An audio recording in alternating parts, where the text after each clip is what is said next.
Bonjour à tous. On est à un tournant très sérieux dans la relation américano-chinoise et la guerre commerciale qui se transforme en une guerre suicidaire. Je mets l'accent sur le mot suicidaire. Si aucune solution n'est trouvée entre le président Xi Jinping et le président Donald Trump, on se dirige vers la pire phase économique de notre époque. L'épisode d'aujourd'hui mettra en lumière la relation entre les États-Unis et la Chine et son impact sur l'inflation, les produits et le monde dans son ensemble. Nous commençons, bien sûr, par la décision du président Donald Trump d'imposer d'abord des droits de douane de 25% au Canada et au Mexique. Des solutions ont été trouvées pour cet accord le 3 février et, bien sûr, l'accord prévoyait que le Mexique n'imposerait pas de droits de douane. Il a discuté avec lui et a travaillé et mis en œuvre un accord qui avait été conclu en 2001 et qui a été activé. Le Canada a ajouté des taxes, ce qui est devenu une crise dans la crise des relations entre les États-Unis et le Canada. Bien sûr, le Canada a répondu par des taxes et bien sûr, un accord a été activé dont le président Trudeau a parlé le 24 décembre 2018 et son activation, on peut le dire, était tout à fait un retrait du président Trump ou un jeu, mais nous attendons de leur accorder un délai de grâce de 3 mois. Et pour ceux qui n'ont pas regardé notre épisode, nous en avons parlé en détail de ce qui s'est passé, mais quand nous sommes venus et avons vu la Chine, tout le monde s'attendait à ce qu'il y ait une conversation parce qu'ils ont imposé des taxes douanières à la Chine qui ont atteint 10%. Et la Chine, on peut dire, est un monde différent. La Chine, 30% des produits que nous utilisons dans notre vie quotidienne dans le monde entier viennent de Chine, l'usine du monde. Quand tu imposes des tarifs douaniers, ça veut dire que tu es sûr qu'il va y avoir de l'inflation. Il y avait de l'optimisme. Après que des solutions aient été trouvées pour le Mexique et le Canada, tout le monde pensait qu'il y aurait un appel entre le président Xi Jinping et le président Trump pour résoudre le problème. Mais qu'est-ce qui s'est passé? Ça ne s'est pas réglé et les tarifs de 10% sur les produits venant de Chine ont été activés et ça arrive aux États-Unis. Voyons voir. Quel est l'impact de ces tarifs douaniers sur l'Amérique et sur les prix à venir pour le monde? Ces 10% de tarifs douaniers vont affecter environ 525 milliards de dollars pour toutes les exportations qui entrent aux États-Unis. Qui va payer ces tarifs? Je pense que ce ne sera pas les entreprises chinoises, car beaucoup de ces entreprises chinoises dépendent de, je veux dire, une forte concurrence, en plus de monopoliser le marché. On peut dire que si on regarde simplement le pourcentage des 10 premières choses que la Chine exporte vers l'Amérique, les téléphones, qui sont tous des produits américains, les ordinateurs et les pièces détachées pour ordinateurs, dont je vais parler. Si nous regardons les appareils électriques, les jouets, les vêtements de sport, les meubles, les vêtements, les pièces détachées, ce sont tous des produits dont nous parlons et que nous utilisons dans notre vie quotidienne. Les chaussures. Tous ces produits seront soumis à une taxe supplémentaire de 10%. Cela signifie que nous parlons d'environ 80% des produits chinois qui seront soumis à une taxe douanière supplémentaire de 10%. Une étude vous indique qu'environ AP. Nous parlons d'Apple, des pièces détachées aux produits fabriqués. 78% des produits Apple sont fabriqués en Chine. Vous appliquerez donc 10% sur ceux-ci. Les ordinateurs portables, environ 80% des ordinateurs portables. Il y a des droits de douane, ce qui veut dire que 78% de la consommation américaine d'ordinateurs portables vient de Chine. C'est un chiffre très important. Si l'on regarde aussi les meubles, une étude vous dit qu'environ 85% des meubles viennent de Chine. Tout cela est soumis à des droits de douane supplémentaires de 10%. Les chaussures, on parle de plus de 75%, ont des droits de douane qui vont augmenter de 10%.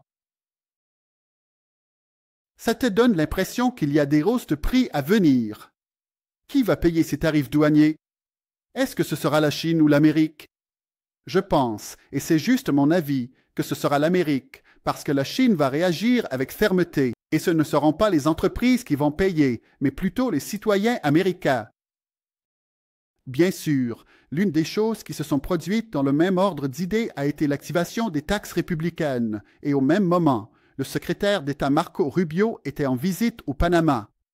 Tout le monde sait que le président Trump a toujours dit que si nous ne prenons pas le Panama par la force, nous le prendrons par la force. Nous devons prendre le contrôle du canal pour le Panama par la force. Bien sûr, Rubio est parti et ils ont un problème avec les Américains. Pourquoi? Parce que le canal de Panama est un canal important qui relie l'Amérique du Sud à l'Amérique du Nord et la Chine l'utilise beaucoup. Bien sûr, nous mentionnons les gens, juste pour être, juste dans l'équation. Lorsque les États-Unis entrent dans un certain pays, ils y construisent, par exemple, des quartiers généraux militaires.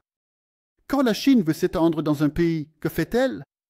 Elle investit dans les infrastructures, elle construit des choses sensibles, comme un port, elle construit le toit d'un train, et ensuite elle s'implique dans des affaires plus commerciales qui peuvent avoir des répercussions économiques. Nous ne voulons pas rentrer dans les détails, mais ce sont deux stratégies différentes, l'une militaire et l'autre économique.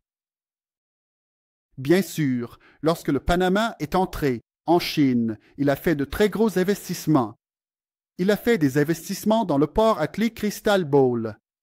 Ce sont des investissements d'une entreprise de Hong Kong. Ce sont de très gros investissements. Il y a aussi un port appelé Balboa. Ces deux canaux ou ces deux ports sont des investissements gérés par une entreprise de Hong Kong. Rubio a un gros désaccord avec ces deux Albert. Je veux dire, rompre le contrat, mais c'est très difficile pour eux de rompre le contrat parce qu'ils ont beaucoup d'expérience dans la gestion des ports chinois et une entreprise américaine ne peut pas mettre en œuvre cela et on ne leur a pas demandé de mettre en œuvre cette décision jusqu'à présent. Je veux dire, le président panaméen a dit que je ne pouvais pas faire ça, mais qu'il a également demandé à Rubio de se retirer de l'accord entre les deux pays, Rod Initiative, qui est lié aux infrastructures. Construire un chemin de fer et relier les pays par le biais du commerce. Ils ont signé cet accord en 2017. Rubio a demandé à se retirer et le président panaméen a bien sûr dit qu'il se retirerait également de l'accord. Donner la priorité aux navires américains. Bien sûr, aux navires chinois. Environ 22% du port dépend des navires chinois et la plus grande partie, soit plus de 30%, est destinée aux navires américains, bien sûr. Rubio a demandé que les navires américains aient la priorité et qu'ils ne paient pas de frais. Cela a également été appliqué par le président panaméen, ce qui signifie qu'on peut dire qu'il a forcé le président panaméen à prendre le parti américain au lieu du parti chinois. Mais voyons ce qui va se passer. On dit toujours que quand tu prends une décision en tirant sur le bras, cela peut avoir des conséquences et des effets futurs. Voyons voir. Voilà quelques-unes des décisions prises avant que le président chinois ne réagisse. Le président chinois a appliqué dès la première minute des droits de douane de 10%.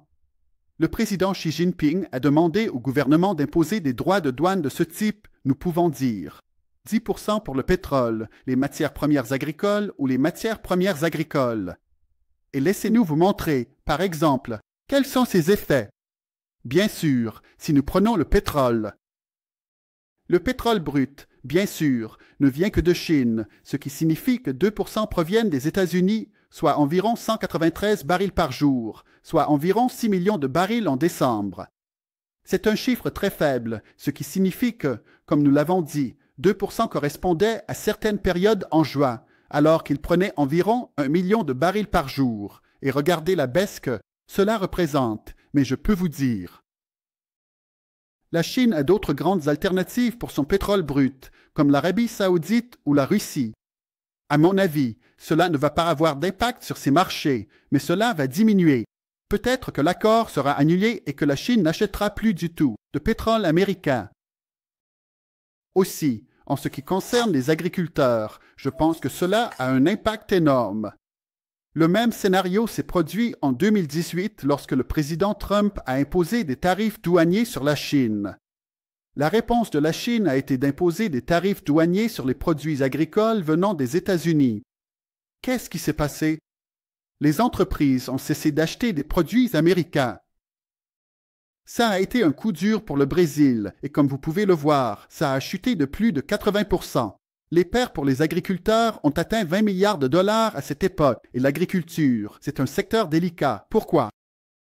Parce que l'agriculture te donne aussi l'impression que si l'agriculture chute, ça veut dire que tu ne peux pas cultiver, tu ne peux pas utiliser les engrais et l'équipement. Et tout ça devient beaucoup plus cher. C'est un gros risque pour les agriculteurs, c'est un secteur très délicat. La concurrence est vraiment féroce. Si on regarde aussi les décisions prises par le président Xi Jinping, il a imposé des tarifs douaniers sur le LNG. En ce qui concerne le GNL et le gaz naturel était d'environ 4 millions de tonnes par an 24. Cela signifie que nous pouvons dire que 6% du gaz naturel chinois était soumis à des taxes douanières de 15%. Nous pouvons également dire qu'il existe une alternative car il peut être importé de Russie, du Qatar, de Malaisie, mais son impact, comme vous le savez, est de 6% pour l'économie. Je dois toujours clarifier un point important. Lorsque nous examinons les droits de douane, qui perd à ces droits de douane? Je crois que l'étude, comme vous le verrez dans l'épisode d'aujourd'hui, vous donne l'impression que celui qui impose les taxes est toujours un État qui peut être affecté, surtout dans un secteur qui n'a pas d'alternative. S'il a une alternative, vous pouvez éviter ces taxes. Lorsque la Chine impose des taxes républicaines sur les produits américains et qu'elle n'a pas d'autre choix, c'est le citoyen qui paiera. Mais si elle a une alternative, comme je vous l'ai montré pour le pétrole, comme je vous l'ai montré pour les matières premières agricoles, le Brésil ou le gaz naturel, par exemple, le Qatar, tous ces pays, vous pouvez trouver une alternative. Une autre des mesures qu'ils ont prises, c'est d'ouvrir une enquête antitrust contre Google. Hier, les résultats financiers de Google ont été publiés et cela pourrait avoir des impacts à cause de l'enquête antitrust que la Chine a lancée contre Google. On s'attend à ce que l'action baisse de 9% après les heures de marché, mais cela pourrait aussi être dû à une baisse dans leur secteur du cloud. Voyons ce qui va se passer, mais ils ont effectivement lancé une enquête antitrust contre Google. Bien sûr, le plan pour les deux pays prévoyait que les échanges commerciaux atteindraient environ 400 milliards de dollars et le président Trump a demandé que ce montant soit porté à 400 milliards de dollars, mais comme vous pouvez le constater, ce montant a diminué. Nous parlons de 24 milliards de dollars. Le commerce a chuté. Au lieu de devenir 400 millions, ils achètent des produits chinois aux États-Unis. Ça a baissé à 140 milliards. C'est une grosse chute. Comme vous pouvez le voir, la répartition concerne les biens manufacturés et la plupart, comme les voitures et ce secteur, de mon point de vue, ont des alternatives. Si on regarde les produits agricoles, ils prennent environ plus de 20 milliards. Le pétrole et l'énergie occupent une petite part, ce qui signifie que, comme vous pouvez le voir, le président Donald Trump n'attend pas 24 heures pour répondre à la décision chinoise, et la décision du président Xi Jinping, à mon avis, n'est pas une décision purement commerciale, mais plutôt une décision suicidaire et extrêmement dangereuse qui place la barre très haut, et il prend une décision et dit aux compagnies maritimes. Ils ont arrêté d'accepter les produits venant de Chine et de Hong Kong. Des entreprises comme DHL, UPS, FedEx, bien sûr, il n'en a pas parlé, mais les entreprises de transport ont pris cette décision et ont cessé d'accepter toute expédition en provenance de Chine et de Hong Kong. À mon avis, c'est une décision extrêmement dangereuse. Vous dites quelle est la décision? Je vous le dis, tous les acteurs du secteur de la vente au détail aux États-Unis seront très touchés. Tous ceux qui achètent des produits chinois dans le secteur de la vente au détail seront également touchés. Je veux dire, nous parlons parce qu'il existe une loi aux États-Unis qui vous dit que les produits dont la valeur est inférieure à 800 $. Ne suivez pas la question des droits de douane, car de nombreux autres citoyens utilisent ces plateformes, où même des moyennes et petites entreprises passent de nombreuses commandes. Pour moi, de 800 $ et apportent ces produits et commencent à les vendre aux citoyens américains. Donc, par exemple, tu trouves beaucoup de vendeurs. Sur Etsy et Amazon, la plupart des tiers qui achètent des produits en Chine et les vendent aux citoyens américains, une grande partie, entre 70 et 80% des produits vendus par ces tiers viennent de Chine. Cela montre qu'il y a un risque énorme pour les petites et moyennes entreprises lorsque l'importation de ces produits est arrêtée. C'est une décision franchement très sévère.